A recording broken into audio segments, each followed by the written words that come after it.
Welcome to Wrestling with Heart, a podcast looking at pro wrestlers giving back to their community.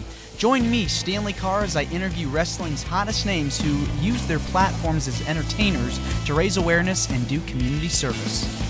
Hello, and welcome to another edition of Wrestling with Heart. This is the show where we talk with professional wrestlers and professional wrestling personalities about their lives in and out of the ring. And with me today is a very special guest. He is a former Windy City Pro Wrestling Tag Team Champion. He's wrestled all across the country. I am very pleased to welcome Mr. Brett Douglas. Brett, welcome to Wrestling with Heart. Thank you so much for having me. I'm so sorry that the first two times didn't work out, but I just want to thank you for being the good person that you are to give me a third chance. Yes, they say the third time is the charm. So thankfully, this has worked out well. So, let's get started here. Now, you grew up, were you born in Chicago? I was born Hinsdale Hospital, so I grew up in Elmhurst. I grew up with my mom until I was 14, poor. And then I moved in with my dad when I was 15 and became rich. And he put a basketball court in my backyard. I was a wimp. And then I started playing basketball and I became a man. I'm so glad that he did that. But that's where regret comes in, because my grandpa was the athletic director for York High School. He has a basketball tournament named after him. I didn't play baseball. I didn't play football. I didn't play basketball. I partied, and it eats me up inside. And my life is all about regrets. But then at the end, it's something special. Well, the thing is everybody has a story. Everybody has, paths that they take and they make choices in life. And it seems like you're in a good place right now. And, basketball, everybody's got their thing, whether it's sports or music or wrestling. Just being able to find yourself and find what you wanted to do and find something that, you could, invest your time into. It's really amazing to hear, being able to get to do that. And I still play Monday, Wednesday, Friday. Lost 22 pounds since I moved to Chicago. I have relatives in Chicago. It's a big city. It's huge. Yes. It's huge. I thought you lived here. You live in Nashville? I live in Nashville, but I've got family in Chicago. I went last fall and the previous holiday season for near Thanksgiving. I went, and I'm actually planning to go back later this year for my cousin's wedding. So Chicago's a very big town, big city, lots to do. I actually went for I took a boat tour a couple of years ago. I got to see the skyscrapers and the Art Deco buildings. It's very beautiful, especially around the holidays. I don't know if yes. We were on 2nd Street where, or I don't know what the street is, but where all where you look into the all the beautiful arrangements and stuff. I lived in Chicago, but I didn't go to Chicago and do anything. Now I'm an adult. It's time to explore Chicago. Yeah, definitely take that opportunity. Take advantage of it. There's so many things to do, so many places to go. Have you been to a Cubs game or? So I'm a diehard White Sox fan. Okay. And I went to the White Sox game Friday night.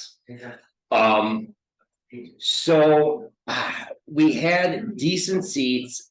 I mentioned to the security that I was a shark bite victim and then showed them my leg, and they upgraded us from $20 seats to $200 seats. Oh man. And I feel bad about saying the shark bite victim thing, but I'm ready to tell you the real story. but I don't want to tell other people the real story. The Memphis Grizzlies play-by-play guy actually became a great friend of mine.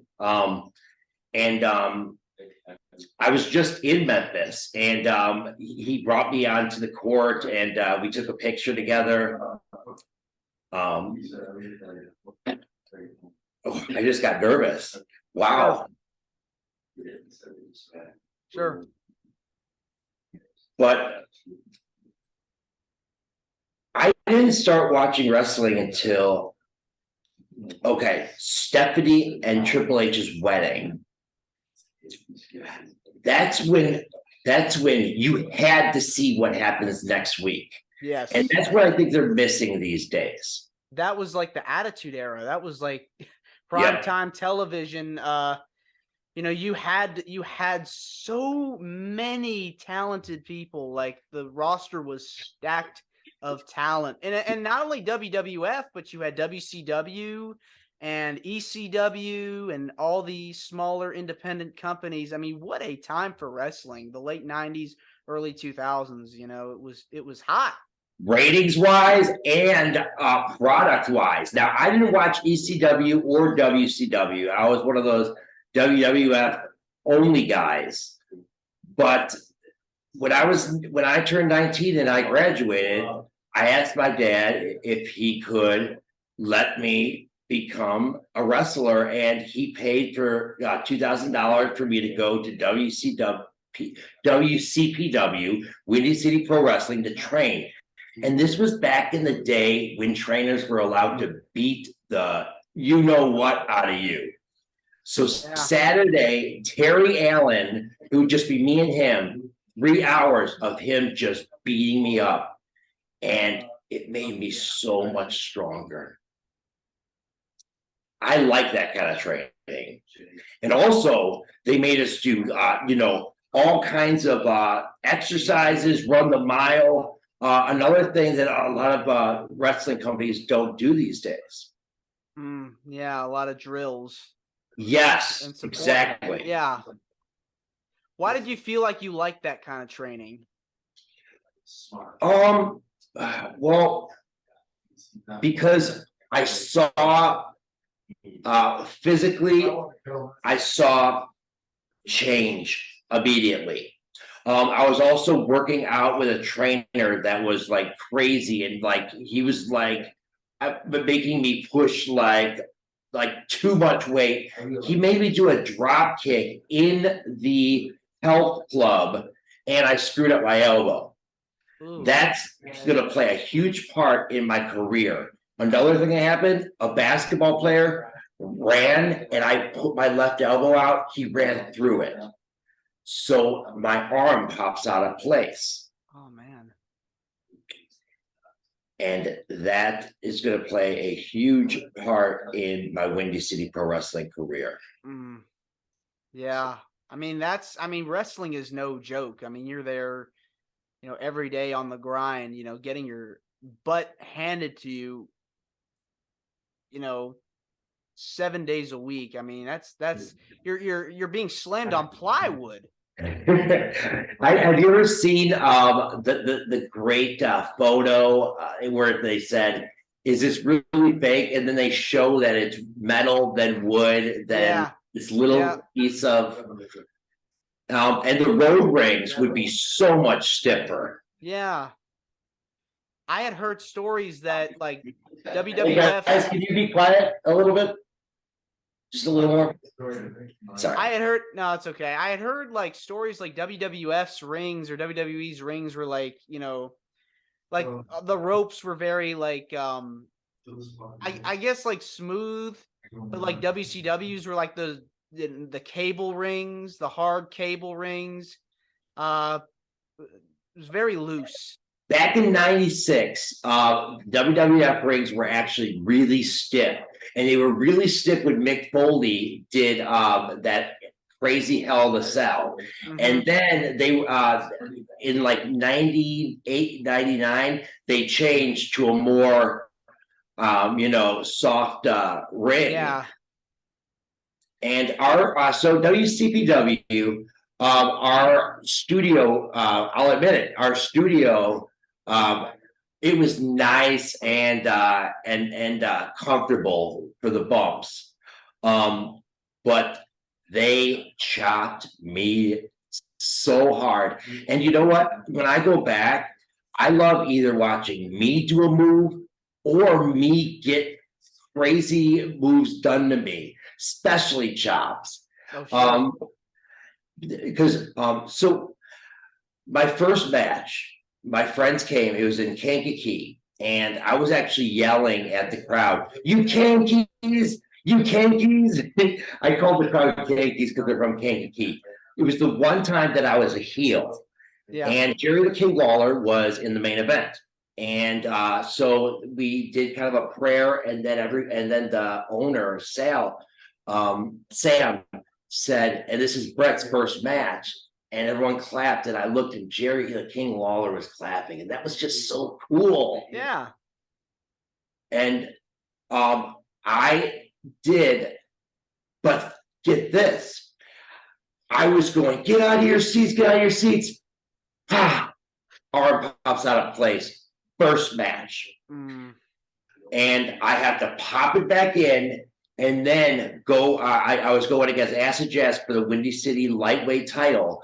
And I did this move where people would give me a hip toss and I would do this crazy front flip, keep running, and then he would hit me. And you're supposed to tuck your head when you take a bump. I believe that it looked better when you slammed your head into that thing. Crazy. It looks real, like actually, like it hurt, like it actually happened, as opposed to you just selling something. Yep. And it was amazing being a heel. I did a standing moonsault onto someone. I got up, I said, "You do that? Oh, I know you can't do that." And I never point actual people out. So I'm just pointing to, just to point.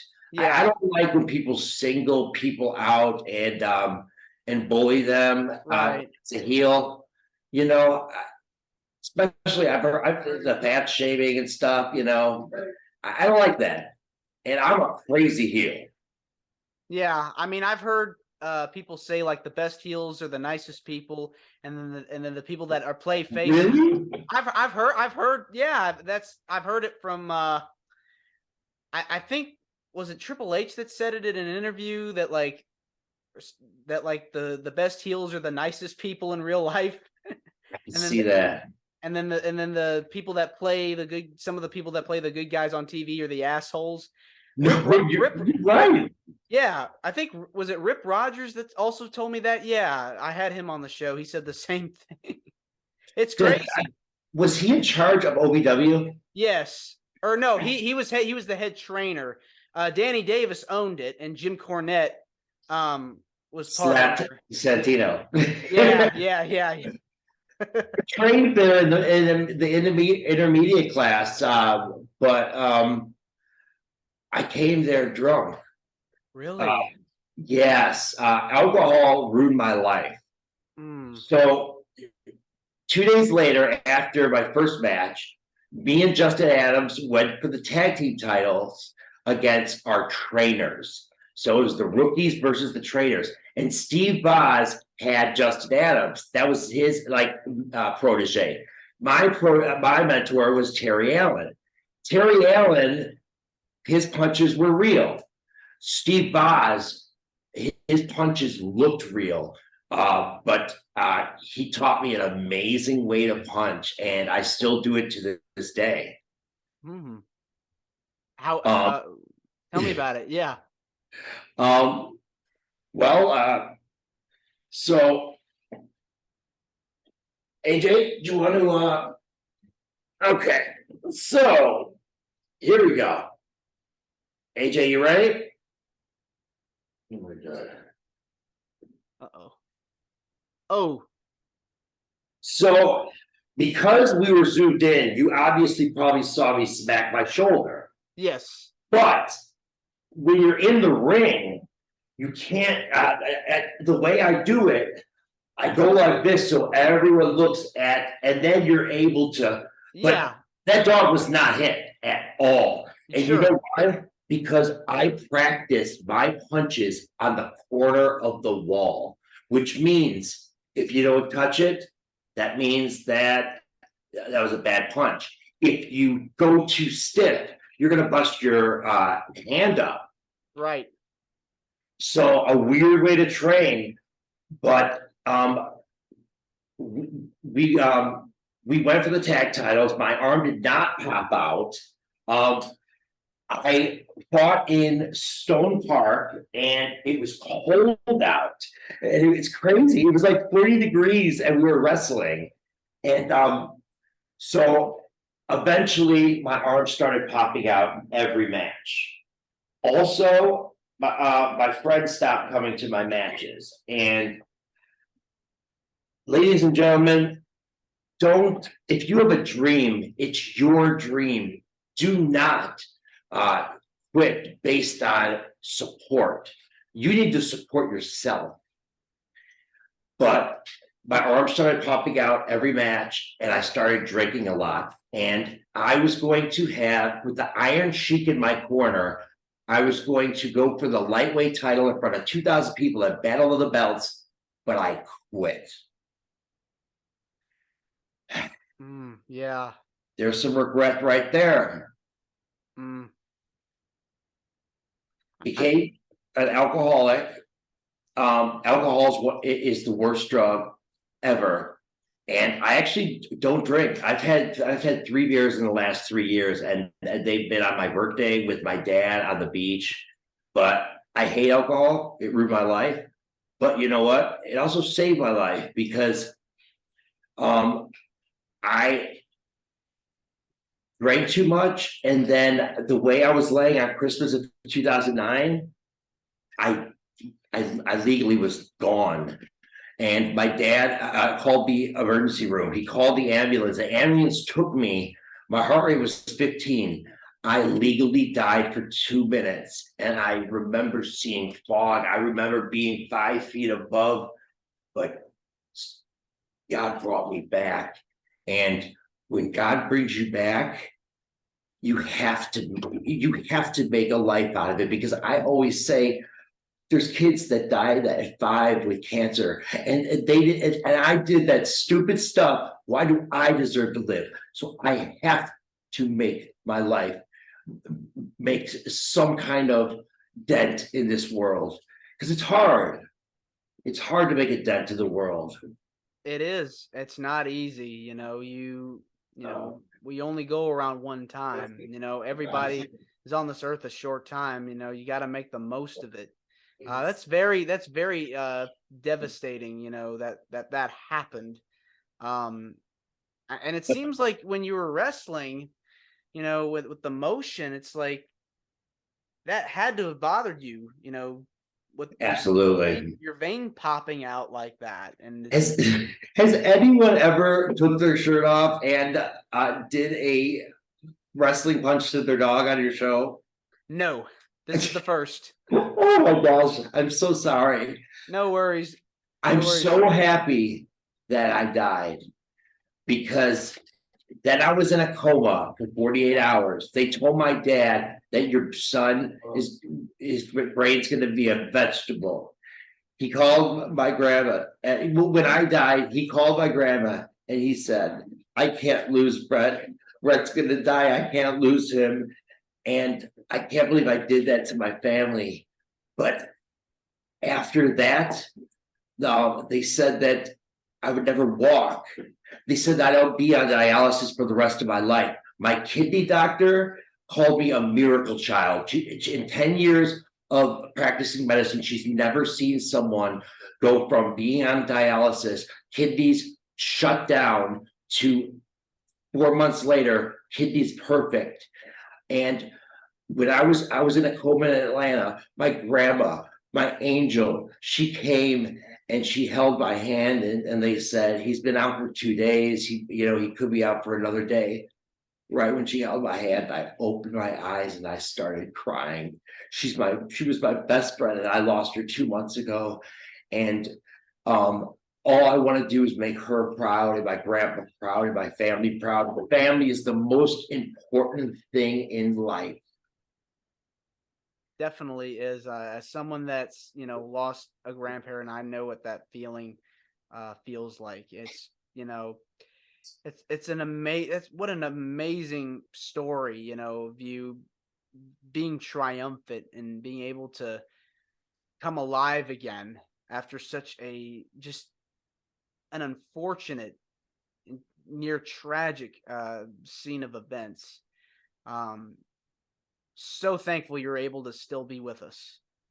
Well, I am too, but I started knocking things off my bucket list. I wanted to run a wrestling show. I ran a wrestling show, got 95 people there. Austin Theory was in the second main event. Remember I said I never played baseball. I Yeah. joined an adult baseball league so my grandpa could watch me play. It's never too late. It's never too late to do anything. I started my own pro wrestling company, Wolfman Professional Wrestling, and 55 episodes. So that's I took the worst thing, hitting rock bottom. I took it and I made it my prayer. It's what saved me.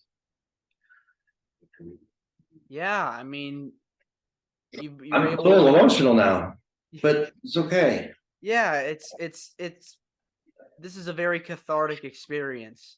Being able to share your story, because it's inspiring. It can inspire somebody else that's going through a rough time in their life, and being able to, get some, get some inspiration and, being told like, hey, you're gonna whatever you're going through, you can get through this too. If there's somebody out there that's feeling ill or is going through, a rough patch, this is a way of, dealing with it and being able to, get through it in the best way possible. So I always tell myself it could always be worse yeah, because it could always be worse. Don't feel bad for yourself. Make something happen. it's, technically we're still in this pandemic. We've, COVID, when COVID hit, everything shut down. People, including myself, were just uncertain about what the world was going to be like, with no vaccine and with, businesses closing and entertainment just kind of, on hold. Um, that was, it was just a sign like, hey, you can't take life for granted. And now that we're kind of coming out of it, on the other side, it's always good to have that reminder. Yeah, and I think a lot of people, they were alone more than they were used to, and a lot of people don't like being alone. But maybe when you're alone, you're never alone because there's angels around us all the time, and you're an angel, I'm an angel, and my best friend is my dog. My best friend is my mom, my best friend is my dad, and you are now one of my best friends Oh, because thank you. I love meeting good people, and good people are what's in my heart. Oh, I have time for good people. I don't want the bad blueberries because Judge Judy always says, oh my gosh, I'm sorry. Judge Judy always says, if there's one bad blueberry within a day, all of the blueberries are going to be rotten. That's why I try to, I don't want one bad person in my life. Is this person making me a better person? Is this person, inspiring me? sure. And you are inspiring me. Well, thank you. That means a lot to me. We kind of wanted to talk a little bit about, some more of your wrestling days and some of the people you've worked with over the years, like Jerry Lawler. You Ooh. mentioned him.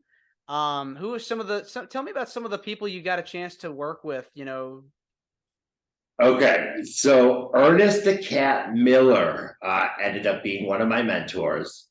We ended up doing a video where we didn't know what we were going to do, but we knew if I made him too mad, he was going to smack me in the face. And we went back and forth being jerks to each other. Then I got to have a match with him. I went to WrestleCade and I was Ernest the Cat Miller's manager in a Legends Battle Royal, which was really cool. They didn't get, he super kicked me because I was screaming, what do you know, at him. Austin Theory is someone that is a 3-time Wolfman Professional Wrestling heavyweight champion. And did I have anything to do with his wrestling? No, but I helped him with his improv. And this is me flexing. So Brett, stop flexing. Got to tell yourself to stop flexing when you're a pro wrestler. Yeah. Yeah. Are you surprised or not surprised of his success in the WWE? I am not surprised at all. I am surprised about how good he became when it comes to the talking, when it comes to the heel heat. I think he's one of the top heels in the company right now. Yeah. And people, when he becomes a good guy, you have not seen 75% of his moves because he has some crazy moves that he's not bringing out right now because of the heel. And, you know, a heel should not be, you know, doing all these crazy moves, you know.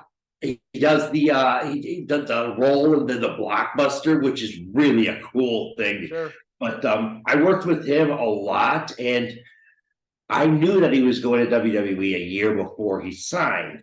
And I had a wrestling match with him. And I knew it was my last wrestling match with him. So I knew this was my one chance to have a classic wrestling match. And I knew that it was going to be a make or break moment. When we went like this, he pushed me to the ground and I kipped up. If I kipped up and made it to my feet, I knew I would kill the rest of the match. I kicked up and then I kicked him, and it was a classic. Oh, sure. And I worked with Dutch Mantel. And you know, he is all about the big picture. He taught me about long-term storytelling, storylines. You know, he was a booker in Puerto Rico, booking 20,000 people. You know, he doesn't get enough credit. He should be the WWE Hall of Fame. Oh, no doubt. No doubt. Right? Yeah, very underrated, great manager, great booker. Just comes up with some of the most funniest things to say. Oh, his podcast is amazing. Him and Ric Flair had that little beef. Yeah. Ric Flair's podcast is just him being mean to everyone. Yeah. Yeah. But no, it was really cool when I went to WrestleCade with Ernest Cat Miller. I got to hang out with Booker T. Like hang out with Booker T. Like it was so cool. Yeah. And you know, I gave Jeff Hardy my CD. That was so stupid. But DDP was right next to us, and so I talked to him. He said, you know, come by the yoga studio. So I came and checked it out. Jake the Snake was there. Ernest the Cat Miller helped me meet Goldberg. Ooh. So Goldberg is a really, really nice person. Yeah, yeah, he definitely seems like he is. But you know, people, you know, they ask me about my leg, and if I am vibing with someone and I know that this person is a genuinely good person that wants to know, I will tell them my real story. But I will tell you one thing: if someone says what happened to you and you say car crash, they don't have any. They never ask a follow-up. You could have been rolling down a hill, but if you say car crash, never a follow-up. Yeah, it's just like, oh, Yeah. Oh, okay, car crash. Yeah, Whatever. they'll write it off as like, "Oh, okay, moving on." But this is me. I'm positive. I have so much energy and happiness that actually in the wrestling world, they thought I had an ego in the back because I was so happy. And I work with Stephen Platinum, who's just an amazing mentor. He said that's one of the biggest misconceptions in wrestling is that someone has an ego because of the way they're acting. Yeah, it's just I think as over time, I've noticed that the culture and the business has changed from where it was maybe 20, 30 years ago. You start seeing a lot more people that are more open now about what they've been through, what they're going through in their lives. And that's kind of what my show's about, trying to bring some positivity, do whether it's, inspiring somebody else like your story or doing something nice for another person, charity work and community service work. So, that's kind of what we're doing, but yeah, it's definitely changed for the better in my opinion. I would let me know if there's anything I can do to help because Yes. I really mean that. Some people just say that, but No, yeah, absolutely. Would I love would, to. I would, if it's money. I'm on Social Security disability, but I would still donate to a good cause. I don't think I'm legally able to, but um, I don't know. Wow. I just feel so blessed that you let me be a part of this because what you started is it's what I want to be a part of. It's something helping the world be better, not make it worse. Everyone's divided now. The media is doing that, Mhm. and so now my new question is not what we have, not what we are divided on. I find out what I have in common with people immediately, so that there's no fights, even online. But going back to WrestleMania and Austin Theory, Yes. what did you think of the Theory's match with John Cena? I think it was perfectly done. He cheated, um, and he won, and he needed to win. And Yes. John Cena, bless him, because it was Hollywood. He was in his home, Yep. and he put the kid over. And you know what? I had an idea, and I actually messaged Austin Theory. We still keep in touch. I said, after you win, you come out and start Raw with John Cena's music, wearing John Cena's clothes, and say the champ is here. Um, Great and heel heat. Great heel yes, heat. but they apparently he either didn't tell anyone. Yeah. I'm sure. See, truthfully, he's one of the most humble, nice people in the world, and he is just a workaholic. I knew he was going to be a star. I put two people on my list of I know they're going to be a star, and one was first was AR Fox, who was my trainer at WWA 4, and he didn't get signed to AEW until this year or last year, and I Hmm. was so happy for him because he does some amazing things. And then Austin Theory, I put him on my list when he was 19 because someone that takes so much um, for their body. He's in the gym every day for 3 hours every single day. He told me 7 days a week, 3 hours. He works Wow. his butt off, and he's a nice guy, but he believes in himself. So I taught him. Taught him to, if you believe something, you sometimes as a heel, you have to talk yourself. Okay, so we had a segment where he thanked all these people, because he was going to the WWE. He thanked about 6 people. He didn't thank me on Facebook. Did I think I deserved to thank you? No. But as a heel, I thought about it, and I did help him. I did help him with his talking and him being in my company, especially at a young age. So as a heel, I was able to take that little 1% and turn it up to 150 and say, and it was such a great back and forth because he was like, I'm just waiting for you to laugh, and because there's no way you're serious. Like, Yeah. you know what I think of you? I think of you as like a trainee. Like I think of you when I wrestle you like a practice match, because that's all you are, Wolf. And he cut one of the best promos I've ever heard him cut. And sometimes I go at people bad so that they will get mad and come back at me. That's great. I'm not taking credit for anyone's success. I just love helping people, and I love the business. I love the art of wrestling. And I had my last match in 2019 in Chicago in front of like 500 people, and they took me off my pain medicine. I was actually on morphine for 10 years.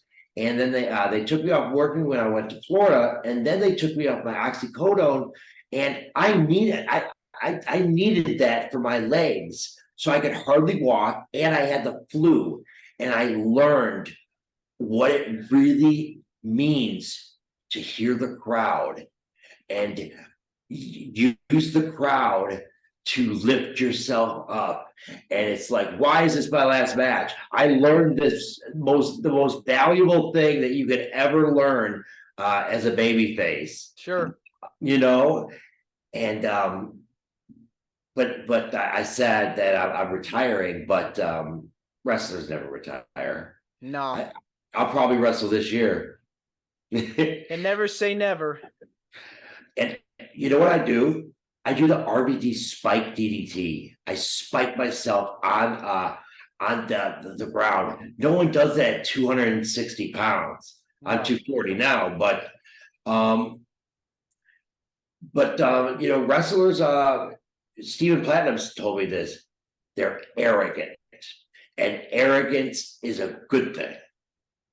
And then ego. And I said, Stone Cold wasn't arrogant. And he said, what? What happened when his music hit? Glass shattered. What did he do when he went to the ropes? He flicked everyone off. Why? So that they could flick him off. Arrogance. Because I was thinking like Shawn Michaels was arrogant, but Stone Cold was not. But he was right. Yeah. It's like one of those things where you kind of have to read between the lines and actually pay attention to what's going on. So before we wrap things up, I just want to ask you, why do you feel passionate about helping others? Because I think that's what I was brought back to do. And, I got this notion in my mind that we're all selfish, and we have to acknowledge that. And once we acknowledge that, we can every day get a little better with that.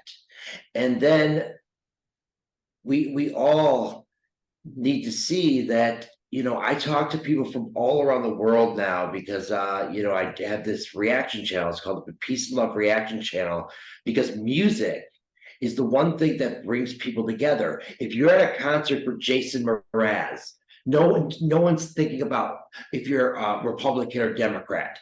No one's thinking about religion. No one's thinking about race. You're all there for Jason Mraz. Right. And music brings people together. And so that's what I'm doing now. And I have a chance to write a song for a girl that went viral, and she's in a little Indian village. They're poor and they're so nice. They call the little girl calls me Uncle Brett. and the song is going to be about hanging with my dogs because too many. She did Little Nas X, and Little Nas X, that's not appropriate for a 12-year-old. I'm making it an appropriate song, but I I want to do more. I wanted to run for Congress. You know, but I sleep for 3 days at a time. I wake up and I'm in nerve pain. Sometimes I get off I'm on the toilet and both legs go completely numb. And I think if I'm paralyzed again. And so with all of that, I have to fight those things. And so I need to help people from home. I need to help people through Zoom. I need to help people through my YouTube channel. And that's all I could do right now. But hopefully I could do more in the future when it comes to physically going and helping people. I want to. I want to. I promise you. Well, it's very inspiring, great story, miraculously, you've made a comeback in the wrestling business and have done all these wonderful things. Yeah, the music stuff. How long have you been writing songs? Since 2004, I've made over 1,000 songs. And the best one was actually in 2009, leading up to my death, because I was crying out for help through my music. It was called Emotional Illusions. And the last song was as if I was dead, talking to people, saying I was nicer than you think, but I didn't show a huge heart that I wanted to share the wrong situation. Like, I did it as if I was dead. And I joke around saying, wow, if I died, that would have been awesome. Like, but of course it wouldn't have been awesome, but it's like I predicted it. But I just want to tell everyone, don't hit rock bottom to change your life, because I had to. I had to go all the way down to go up, and I'm working on myself every day. And I just want you guys to find love for everyone around the world. Because I love all of you. I love you. And I miss my grandma. And I just want to make her proud. And that's what I'm going to do. That's what I'm going to continue to do. It's very nice. Brett, Yeah. where can people find you on social media? Okay, so it's Wolfman Professional Wrestling. That will get you to the Peace and Love Reaction channel. And so I react to music. If you come from here, let me know that you came from here. And if you want me to react to your favorite artist, I will. But I'm the only reaction channel that's 100% honest. So, the other reaction channels, they will just say everything's great, everything's perfect. I'm going to say I wasn't feeling this song, but that doesn't mean I'm not feeling the artist. But, I'm honest. But yeah, Wolfman Professional Wrestling will get you to my YouTube channel, Peace Love Reaction channel. And we're doing a lot of great things there. Well, Brett, this has been so inspiring, and I just want to say thank you again for coming on Wrestling with Heart. God bless you. Thank you for having me. Yeah, you're welcome. You're more than welcome to come back. When I have my when I make my return to the ring, yes, we'll do it. We'll do it. And feel free to share the video with your followers and friends. I'd love to get share the page as well. Trying to get more people to like it, and absolutely love to get more guests. Wrestlers, anybody that that may fit this project, whether they're a big name, Obviously, love to interview some big names, but any local talent that may fit this project too, feel free to share it. I have some ideas. So I will, we'll keep in touch. Yes. But thank you. This has been, probably one of the most inspiring things, that I've done, since being back in Chicago. So I'm so inspired to do something really, really special. And, my family is gonna love this radio show. And we're gonna get a lot of shares. Yes. You deserve it, man. You work hard.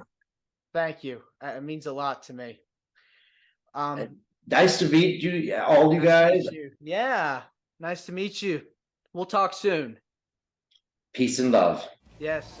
This is Wrestling with Heart. I hope you found this podcast to be informative and entertaining. If you did, please hit the subscribe button and look out for the next edition.